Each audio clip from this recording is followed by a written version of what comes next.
On the 20th anniversary of Harry Potter and the Sorcerer's Stone's published date, it is the perfect time to revisit the magic, the memories, the friends and the lessons we learned as we read the adventures of the British orphan Harry Potter, who long believed he was an unloved outcast by his aunt and uncle, but one day was told by a gruff, loving half-giant on his 11th birthday, "You're a wizard, Harry."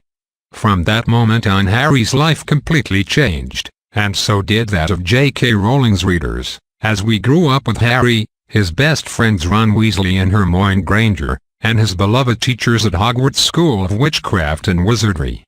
In these tumultuous times, when people all over the world are so divided, politicians sell their principles for money and prolonged power, and many world leaders have forsaken the greater good for the good of the few, we can always escape to Hogwarts and join Harry's ranks. We can imagine a world where people choose to be brave, who do the right thing even when it is incredibly hard and against all the odds, and we're often almost completely alone in doing it. At Hogwarts, a few excellent people fought incredibly hard for years because they believed in the greater good, and in an inclusive magical world. In a time where it feels like so few people are being brave and standing up for what is right, it is good to be reminded that people like Harry, Hermione, the Weasleys, Professor Dumbledore, Hagrid, Severus Snape, Sirius Black, Remus Lupin, Dobby the Free Elf, Professor McGonagall, Neville Longbottom and others are out there, groups of dedicated citizens persistently fighting for a better world. Many lives have been touched by Rowling's world, and she has taught her readers so much. The books are rich in lessons and values, but here are just a few integral lessons from throughout the series, that hopefully will warm your heart and give you courage. It takes a great deal of bravery to stand up to our enemies, but just as much to stand up to our friends. Harry Potter and the Sorcerer's Stone. Fear of a name only increases fear of the thing itself. Harry Potter and the Sorcerer's Stone. The truth. Dumbledore sighed. It is a beautiful and terrible thing, and should therefore be treated with great caution. Harry Potter and the Sorcerer's Stone. It's our choices, Harry, that show what we truly are, far more than our abilities.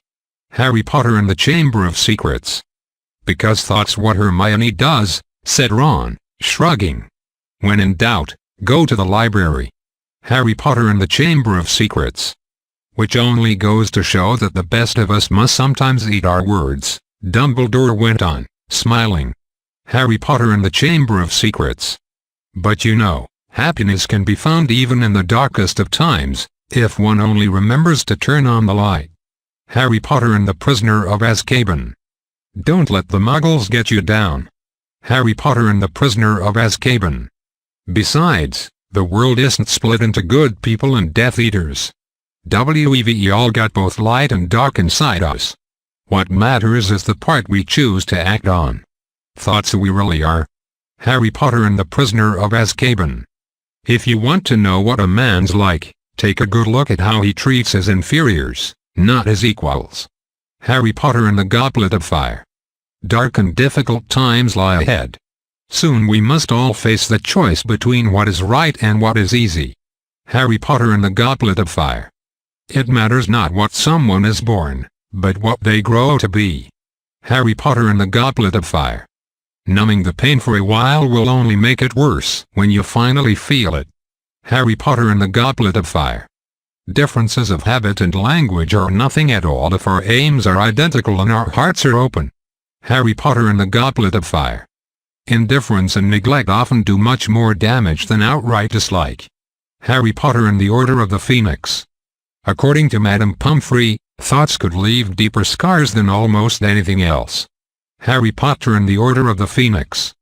Things we lose have a way of coming back to us in the end, if not always in the way we expect. Harry Potter and the Order of the Phoenix. It is the unknown we fear when we look upon death and darkness, nothing more. Harry Potter and the Half-Blood Prince. The thing about growing up with Fred and George, said Ginny thoughtfully, is that you sort of start thinking anything's possible if you've got enough nerve. Harry Potter and the Half-Blood Prince. People find it far easier to forgive others for being wrong than being right. Harry Potter and the Half-Blood Prince. It is important, Dumbledore said, to fight, and fight again, And keep fighting, for only then could evil be kept at bay, though never quite eradicated.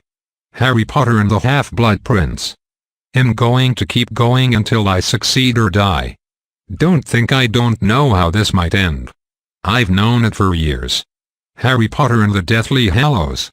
Every human life is worth the same, and worth saving. Harry Potter and the Deathly Hallows. It is a curious thing, Harry, but perhaps those who are best suited to power are those who have never sought it. Those who, like you, have leadership thrust upon them, and take up the mantle because they must, and find to their own surprise that they wear it well. Harry Potter and the Deathly Hallows.